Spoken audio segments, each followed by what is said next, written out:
அந்த ஆறு வந்து மருத்துவ குணம் நிறைஞ்ச ஒரு நீர் அப்படின்னா தாமிரபரணி அப்படிங்கிற ஆற சொல்லுவாங்க. தாமிரபரணி ஆறுக்கு ஒரு பேரும் இருக்குதுப்பா. வற்றாத ஜீவநதி அப்படின்னாலும் தாமிரபரணி தான். வைரமுத்தவர்கள் கூட சொல்லுவாங்கல்ல, இந்த தர்மதுரை படத்துல ஒரு பாட்டு ஆண்டிப்பட்டியில இருந்து அந்த அதனால சித்தார்த்தனுடைய ஒரு பேய் படத்துக்கு கூட அருவம் அப்படின்னு பேர் வச்சிருப்பாங்க. அருவம் சாம்பல் நிற அணில்கள் ஒன்று இருக்கு தெரியுமா? டிஎன்பிஎஸ்சியில கேட்பாங்க, கவனமா கேட்டுக்கோங்க. சாம்பல் நிற அணில்கள் சரணாலயம்ங்கிறது இந்த மக்கள் கூட நெருங்கி அந்த நகரங்கள்ல வாழ மாட்டாங்க. ஏன் அப்படின்னா மக்கள் கூட நம்ம இருந்தோம் அப்படின்னா கேரளாங்கிற ஒண்ணு இவ்வளவு பசுமையா இருக்கு இல்லையா, அது பசுமையா இருக்கிறதுக்கு காரணம் இல்ல, அதை எப்படி அதை பயன்படுத்தி நம்ம வளமா வாழலாம் நினைச்சாங்க. சித்தர்களுக்கு வந்து இந்த சாத்திர சம்பிரதாயங்கள் சடங்குகள்லாம் பெரிய ஈடுபாடு அப்படிங்கிறது கிடையாது. அதிகமா அவங்க கோயில்ல போய் இதெல்லாம் பண்ணியிருக்க மாட்டாங்க அப்படிங்கிறது. ஜம்மு காஷ்மீர், கேதார்நாத், அமர்நாத், பத்ரிநாத், காசி, மதுரா, உத்தரப்பிரதேசம், மும்பை, டெல்லி, இதெல்லாம் எனக்கு இமயமலை, இதெல்லாம் எனக்கு போகணும்னு கிடையாது. அதெல்லாம் போகணும் அப்படின்னாலும் அது எனக்கு ஃபர்ஸ்ட் ப்ரிஃபரன்ஸ் கிடையாது. நான் போகணும்னு ஆசைப்படுற முதல் இடம் வந்து தென்காசி மாவட்டத்துக்கு அடுத்து அவங்க பாவநாசம் ஒரு இடம் இருக்கு, மேற்கு தொடர்ச்சி மலை. அப்படியே தெக்க போனீங்க அப்படின்னா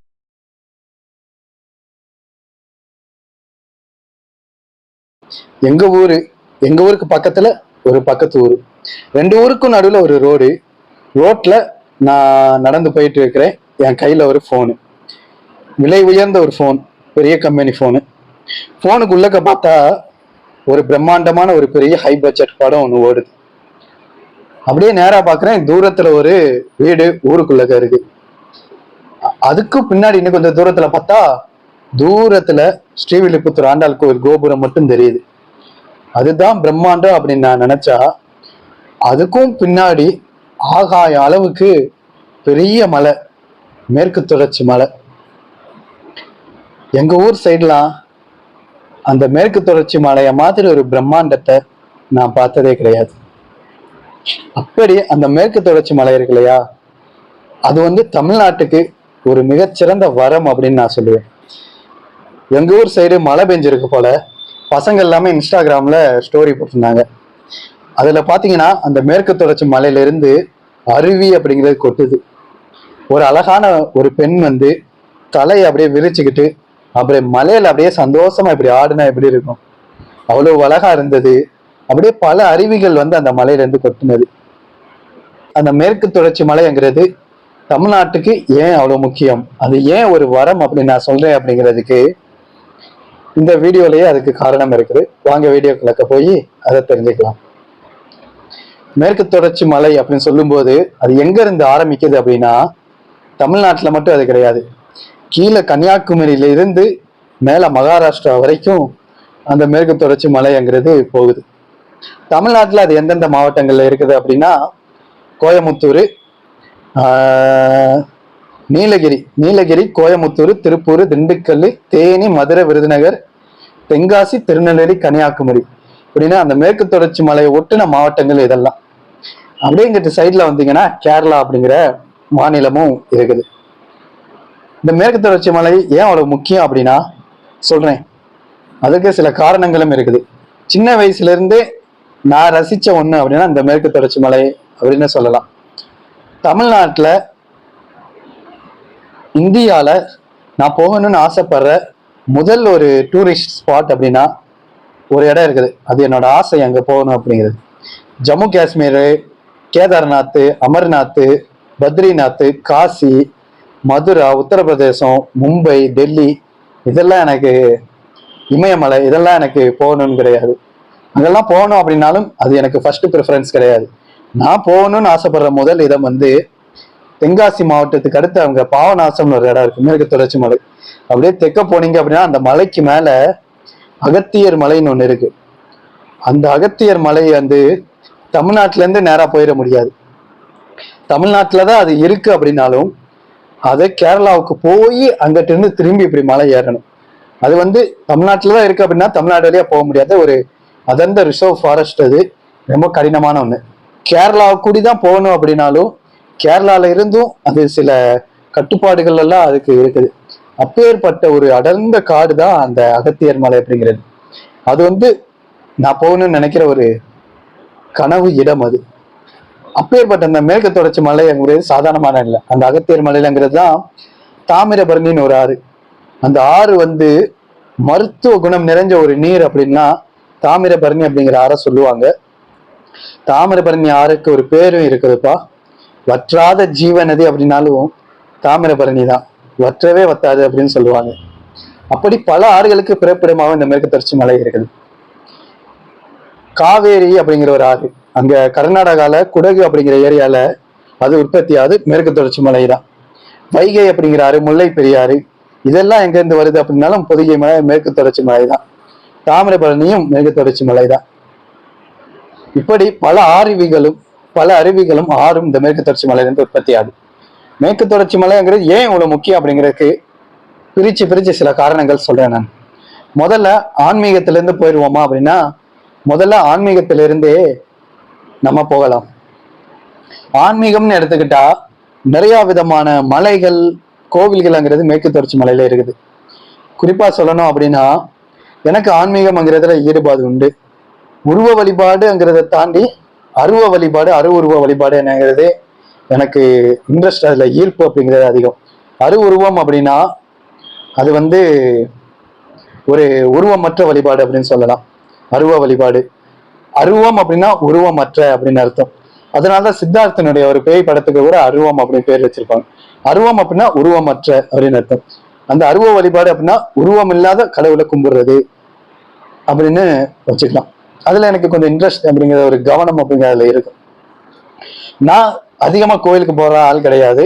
கோயிலுக்கு போவேன், ஆனா அதிகமா போற ஆள் கிடையாது. ஆனா சில இடங்களுக்கு நான் அதிகமா போவேன். எந்த மாதிரி கோயில்களுக்கு அதிகமா போவேன் அப்படின்னா, இந்த பழங்காலத்துல கல்வெட்டுகள் அதிகமா இருக்கிற அந்த பழங்கால கல் சிற்பங்கள் இருக்கிற கோயில்கள், அப்புறம் மலை மேல இருக்கிற கோயில்கள், அந்த இயற்கை வளங்களை ஒட்டின கோயில்கள்லாம் நான் நிறைய போவேன்.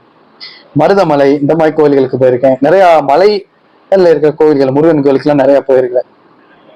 அப்படி நிறைய கோவில்கள் எல்லாமே இந்த மேற்கு தொடர்ச்சி மலையில நிறையவே இருக்குது. குறிப்பா சொல்லணும் அப்படின்னா, சபரிமலை மேற்கு தொடர்ச்சி மலையில இருக்குது, மருதமலை, பழனி மலை, இப்ப கூட இந்த சிவன் டெம்பிள் ஒண்ணு ட்ரெண்டிங்ல இருக்குது, பேர் டக்குன்னு வர மாட்டேங்குது. அது மாதிரி நிறைய மலைகள் இருக்குது. சிவன் இப்போ ஒரு ட்ரெண்டிங்ல ஒரு கோவில் இருக்குல்ல, அந்த மலை கூட மேற்கு தொடர்ச்சி மலையில இருக்குது. பிறகு பாவநாசம், குற்றாலம், இது மாதிரி நிறைய மலைகள்ங்கிறது இருக்குது. கொடைக்கானல் மேற்கு தொடர்ச்சி மலை தான். இது மாதிரி நிறைய மலைகள் இருக்குது. நிறைய அருவிகள் அப்படிங்கிறது மேற்கு தொடர்ச்சி மலையில இருக்குது. அப்படி கோவில்கள் சார்ந்து பார்த்தோம் அப்படின்னா, சித்தர்கள் அதிகமா இருக்கக்கூடிய ஒரு மலையும் இந்த மேற்கு தொடர்ச்சி மலை தான். சித்தர்கள் ஏன் இந்த காடுகள் மலைகளுக்கு எல்லாம் போனாங்க அப்படின்னா, அவங்க ஆன்மீகத்தை அறிவியல் மூலியமா அணுகணும்னு நினைச்சாங்க. அவங்க ஏதோ ஒரு விஷயத்த நினைச்சாங்க, அதுல ஏதோ ஒரு விஷயம் இருக்குது, அது நம்ம வாழ்க்கையில அதை எப்படி அதை பயன்படுத்தி நம்ம வளமா வாழலாம் நினைச்சாங்க. சித்தர்களுக்கு இந்த சாத்திர சம்பிரதாயங்கள், சடங்குகள்லாம் பெரிய ஈடுபாடு அப்படிங்கிறது கிடையாது. அதிகமா அவங்க கோவில்ல போய் இதெல்லாம் பண்ணியிருக்க மாட்டாங்க. மக்கள் கூட நெருங்கி அந்த நகரங்கள்ல வாழ மாட்டாங்க.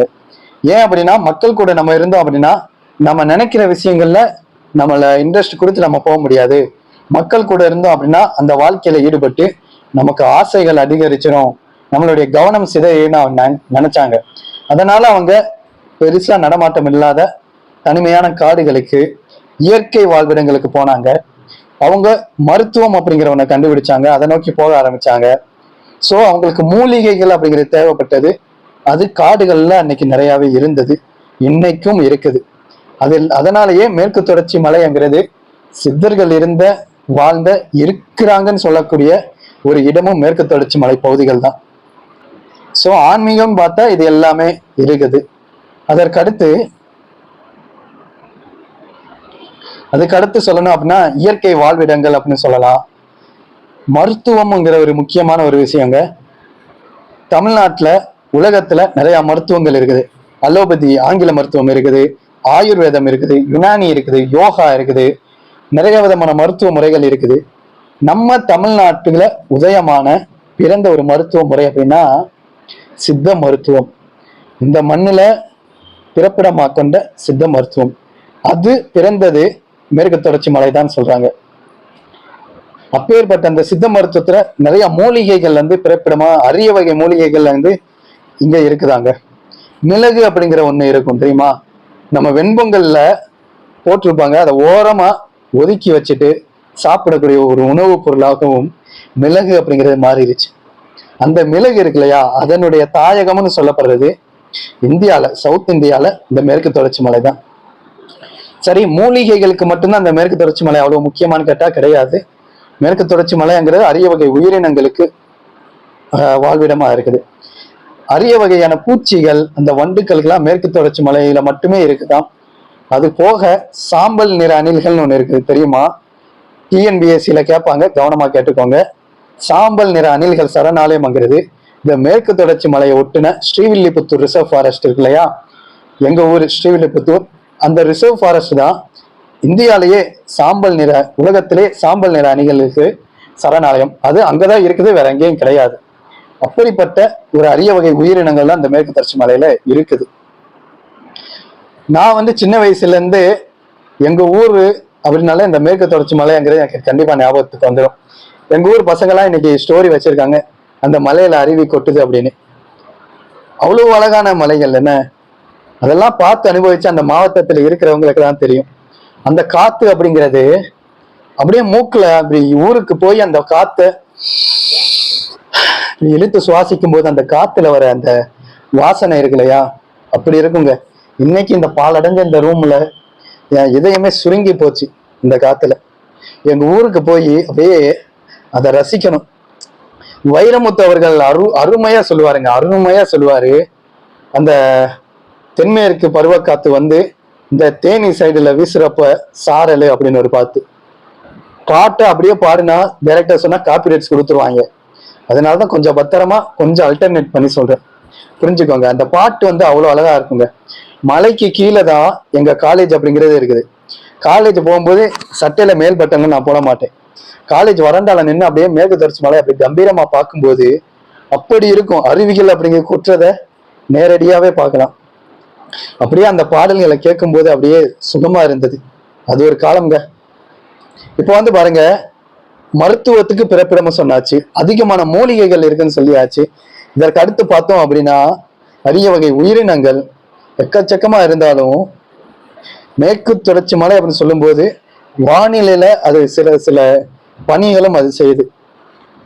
இந்த மலைகள்ல அந்த அடிக்கடி பெய்யக்கூடிய அந்த மலை மேகங்களை தடுத்து நிறுத்தி அந்த இடங்கள்ல மழை பெய்ய வச்சு அது ஒரு இயற்கையாவே பசுமை நிறைந்த சில மாவட்டங்கள் இருக்கு இல்லையா, அது பசுமையா இருக்கக்கூடிய மாவட்டங்களை பார்க்கக்கூடிய கன்னியாகுமரி மாவட்டம், தென்காசி மாவட்டம், தேனி, நீலகிரி, கோயம்புத்தூர் மாவட்டம் எல்லாம் இந்த பசுமைக்கு காரணம் அப்படின்னு சொல்லப்படுற அந்த மழை பெய்யறதுக்கு இந்த மேற்கு தொடர்ச்சி மலையும் ஒண்ணு.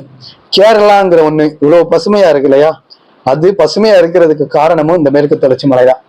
மேகங்கள் அப்படி வரும்போது இந்த மேற்கு தொடர்ச்சி மலையை தாண்டி அங்கிட்டு போகாம இது தடுத்து நிறுத்திடுது. அதனால மேகங்கள்ல இருந்து அப்படியே மழை அந்த இடத்துல பெஞ்சிருது. அதனால அந்த இடங்கள் நல்லா செழிப்பா இருக்கு அப்படின்னு சொல்லலாம். அப்படி நிறைய வளமான விஷயங்களும் இந்த மேற்கு தொடர்ச்சி மலை அப்படிங்கிறது செய்யுது. வைரமுத்து அவர்கள் கூட சொல்லுவாங்களே, இந்த தர்மதுரை படத்துல ஒரு பாட்டு வரும், ஆண்டிப்பட்டியில இருந்து அந்த ஒரு பாட்டு வரும் இல்லையா, அந்த கனவா காத்து வீசுறதெல்லாம் அவ்வளவு அருமையா இருக்குங்க. மேற்கு தொடர்ச்சி மலை அப்படின்னு சொன்னாலே அது ஒரு வித்தியாசமான வாழ்வியல். நிறைய பழங்குடியின மக்கள் அங்க மேற்கு தொடர்ச்சி மலையில வாழ்றாங்க. நிறைய விதமான அந்த வாழ்வியல் அப்படிங்கிறதும் அங்க இருக்குது. இன்னமும் மனிதர்களுடைய வாழ்வியலும் அங்க அடங்கி இருக்குது, விலங்குகளினுடைய வாழ்வியலும் அடங்கி இருக்குது. இப்போ அந்த ஸ்டோரியை பார்க்கும்போது எனக்கு அவ்வளவு உணர்வு பூர்வமா இருந்தது. எனக்கு கவிதை எழுதணும் அப்படிங்கிற ஆசை. இயற்கையை நான் அவ்வளவு ரசிப்பேன். பெரும்பாலும் அந்த காடுகளுக்கு எனக்கு போகணும் அப்படிங்கிற ஒரு ஆசைங்கிறது எப்பயுமே இருக்குது. கடல், ஆறுகள்ங்கிறத தாண்டி மலைகள் அப்படிங்கிறது எனக்கு ரொம்பவுமே ஃபேவரட், அந்த மவுண்டெயின்ஸ். அப்படி அந்த மேற்கு தொடர்ச்சி மலைகள்லாம் அவ்வளவு ரம்மியமா இருக்கும் மழை பெஞ்சு பார்க்கும்போது. மணிரத்னம் படத்தை பார்த்தா எப்படி இருக்கும், பழைய மணிரத்னம் இந்த உயிரே படத்தை பார்த்தா எப்படி இருக்கும், அந்த மாதிரி ஒரு ஃபீலிங்லாம் எனக்கு வரும். இந்த மேற்கு தொடர்ச்சி மலைய பகுதிகளை பாதுகாக்கிறதுக்கு என்ன செய்யணும் அப்படின்னா, அதை அப்படியே விட்டா போதுங்க, அப்படியே விட்டா போதும். இன்னைக்கு கூட இந்த கூமாப்பட்டிக்காரர் ட்ரெண்டா இருக்காரு. மேற்கு தொடர்ச்சி மலை அந்த இயற்கை பகுதிகள்லாம் பார்க்கும்போது தமிழ்நாட்டுல நிறைய பேர் எங்கேயா இருக்கு இந்த இவ்வளவு இடங்கள்லாம் சூப்பரா இருக்கு அப்படின்லாம் சொல்லுவாங்க. சவுத் தமிழ்நாட்டுல அந்த மேற்கு தொடர்ச்சி மலையை ஒட்டின பகுதிகள் எல்லாமே அவ்வளவு அருமையா இருக்கும். இந்த மேற்கு தொடர்ச்சி மலைக்கு நம்ம என்ன செய்யணும் அப்படின்னா, ஒண்ணுமே செய்ய வேணாம். அந்த மேற்கு தொடர்ச்சி மலைகளுக்கு அங்க இருக்க கோவில்களுக்கு புது கோவில்கள் கட்ட வேணாம், புதுசா பாதைகள் போட வேணாம். அந்த மலைகளை அப்படியே விட்டா போதும். பறவைகளுக்கு எதுவும் செய்ய வேணாம், எதுவுமே நீங்க ட்ரெண்டுன்னு சொல்லிட்டு எதுவுமே பண்ண வேணாம், ஆக்க வேணாம். அந்த மலைகளை அப்படியே விட்டா போதும், அது அப்படியே நல்லாவே இருக்கும். மலையை பார்க்கும்போது ஆச்சரியமா இருந்தது, அது சொல்லணும்னு தோணுனது சொன்னேன். பிடிச்சிருந்தா லைக் பண்ணிருங்க. மிக்க நன்றி.